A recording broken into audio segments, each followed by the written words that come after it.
Yemeni সামরিক বাহিনী ইসরায়েলের ওপর নতুন ব্যালিস্টিক ক্ষেপণাস্ত্র নিক্ষেপ করার পর ইসরায়েলি নিয়ন্ত্রণাধীন এলাকায় সাইরেন বাজানো হয়েছে। হামলাটি গাজায় ইসরায়েলের চলমান বর্বর হামলার প্রতিক্রিয়াই করা হয়েছে। ইসরায়েলি মিডিয়ার খবরে বলা হয়েছে, পশ্চিম তীরের কিছু স্থানে সাইরেন বাজানো হয়। কেন্দ্রীয় অঞ্চলে একাধিক বিস্ফোরণের ঘটনা ঘটেছে। স্থানীয় সূত্র জানিয়েছে, এগুলো সম্ভবত ইসরায়েলের প্রতিরক্ষা ব্যবস্থার ক্ষেপণাস্ত্র আটকানোর প্রচেষ্টার ফল।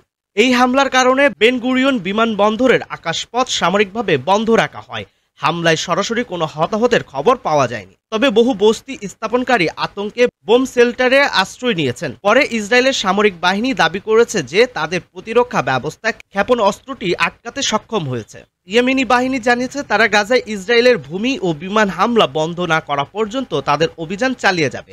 এছাড়া ক্ষেপণাস্ত্র ও ড্রোন হামলার মাধ্যমে সংবেদনশীল লক্ষ্যগুলোতে আঘাত করা হবে। ইসরায়েলের চলমান হামলায় গাজার ৬৭,০০০-এর বেশি ফিলিস্তিনি নিহত হয়েছেন, যাদের মধ্যে অধিকাংশই নারী ও শিশু।